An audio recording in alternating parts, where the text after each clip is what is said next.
सूखे और बंजर रेगिस्तान के बीच पड़ा हुआ पाया।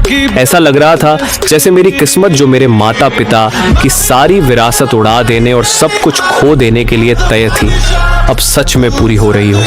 भूख से बेहाल मैं एक गड्ढे में पड़ा हुआ था और बस अपने माता पिता के पास जाने का इंतजार कर रहा था। ठीक उसी पल जब मेरी चेतना धीरे धीरे धुंधली होकर गायब होने वाली थी, तभी मुझे नेशनल फॉर्च्यून गेम की वह चेतावनी याद आ गई। पहले तो मुझे लगा कि मरने से पहले यह सिर्फ कोई भ्रम या आखिरी हेल्यूसिनेशन है, लेकिन मेरी उम्मीद के बिल्कुल उलट अगले ही पल मुझे अचानक एक रेगिस्तान में टेलीपोर्ट कर दिया गया और मैं पूरी तरह दिशा भ्रमित होकर इधर उधर देखने लगा।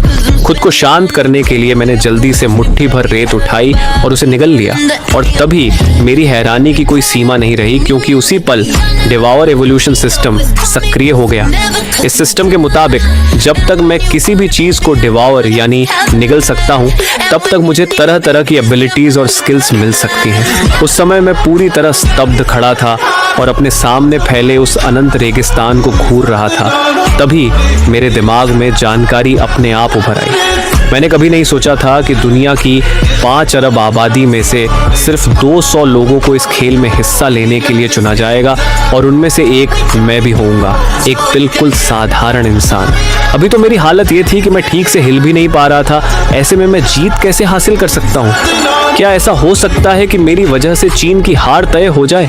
ये सोचकर मेरे मन में एक अजीब सा विचार आया, क्यों ना बस एक और मुट्ठी रेत खाकर सब खत्म कर दूं। अगर मैं मर जाऊं तो शायद चीन मुझे किसी और से बदल सके जो इस खेल को पूरा कर सके। जैसे ही यह ख्याल आया, मैंने बड़ी मुश्किल से रेत की एक मुट्ठी उठाई, उसे अपने मुंह में डाला और निगल लिया। तभी सिस्टम की आवाज मेरे कानों में गूंज उठी।